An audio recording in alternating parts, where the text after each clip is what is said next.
हमें रेफ्रिजरेशन की ज़रूरत क्यों पड़ती है? हम रेफ्रिजरेशन को अपनी डेली लाइफ में इतना नॉर्मल समझते हैं कि हम रेयरली सोचते हैं कि एक्चुअली रेफ्रिजरेशन की ज़रूरत क्यों पड़ती है। घर का रेफ्रिजरेटर हो, एयर कंडीशनिंग सिस्टम हो, कोल्ड स्टोरेज हो या कोई इंडस्ट्रियल कूलिंग सिस्टम, और इन सब में बेसिक रिक्वायरमेंट एक ही है, हीट को एक जगह से रिमूव करना। लेकिन रेफ्रिजरेशन एग्जैक्टली क्या है? और जब हम बोलते हैं कि कोई एसी या रेफ्रिजरेशन सिस्टम 5 TR, 10 TR या 11 TR का है, तो ये टीआर क्या होता है और रेफ्रिजरेशन सिस्टम में जो रेफ्रिजरेंट सर्कुलेट करता है वो क्या करता है। आज के इस वीडियो में हम इन बेसिक कॉन्सेप्ट को स्टेप बाय स्टेप समझेंगे। सबसे पहले समझते हैं रेफ्रिजरेशन क्या होता है।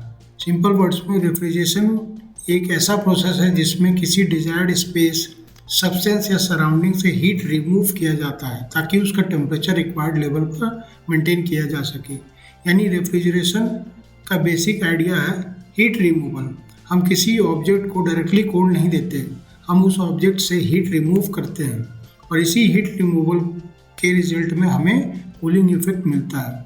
अब क्वेश्चन है, हीट रिमूव करने की ज़रूरत क्यों पड़ती है? डिफरेंट एप्लीकेशन में रिक्वायरमेंट डिफरेंट हो सकती है। फूड को रिक्वायर्ड टेम्परेचर पर मेंटेन करना हो सकता है, किसी रूम या बिल्डिंग का टेम्परेचर कंट्रोल करना हो सकता है, किसी इंडस्ट्रियल प्रोसेस को स्पेसिफाइड टेम्परेचर पर मेंटेन करना हो सकता है।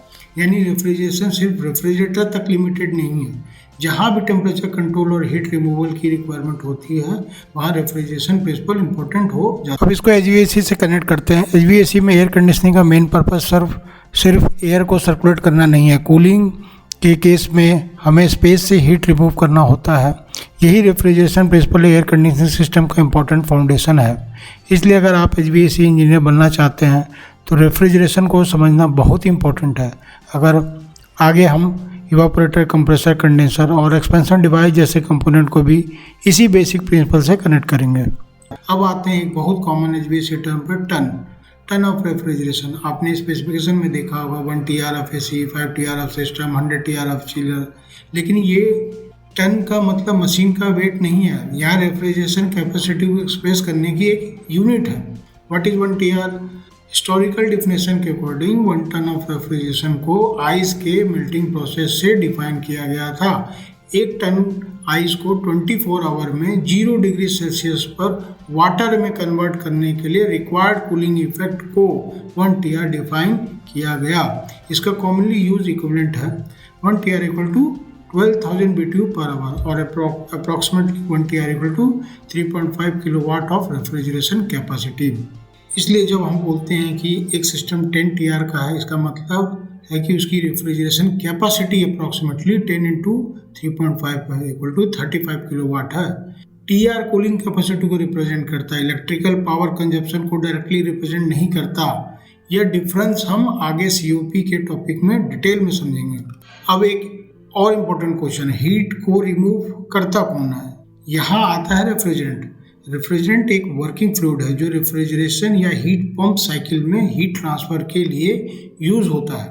रेफ्रिजरेशन प्रोसेस में रेफ्रिजरेंट जनरली अपनी स्टेट चेंज करता है, लिक्विड से वेपर और वेपर से लिक्विड। इसी फेज चेंज बिहेवियर का रेफ्रिजरेशन प्रोसेस में बहुत इंपॉर्टेंट रोल है।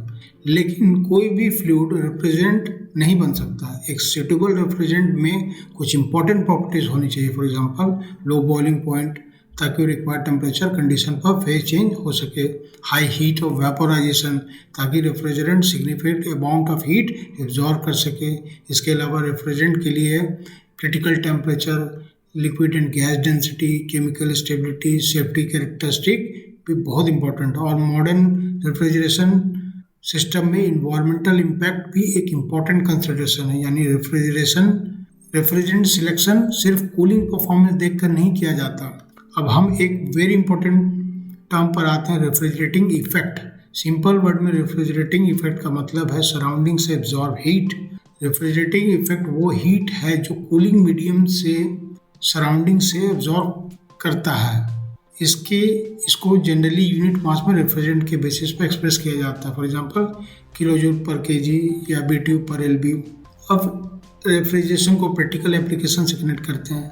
सबसे पहले एग्जांपल है domestic refrigerator, air conditioning system और लार्जर एप्लीकेशन में रेफ्रिजरेशन प्रिंसिपल इंडस्ट्रियल कूलिंग और अदर टेम्परेचर कंट्रोल एप्लीकेशन में भी यूज़ होता है। एप्लीकेशन छोटी हो या large industrial system, basic objective required temperature maintain करना बाय रिमूविंग हीट। अब रेफ्रिजरेशन का कनेक्शन एनर्जी और ऑपरेटिंग कॉस्ट से समझते हैं। एक रेफ्रिजरेशन सिस्टम सिर्फ कूलिंग प्रोवाइड नहीं करता, उसके ऑपरेटिंग के लिए वर्क इनपुट भी रिक्वायर्ड होता है। इसलिए इंजीनियरिंग में सिर्फ कूलिंग कैपेसिटी देखना इनफ नहीं है, हमें यह भी देखना होता है कि रिक्वायर्ड कूलिंग ऑब्टेन करने के लिए कितना वर्क इनपुट रिक्वायर्ड है।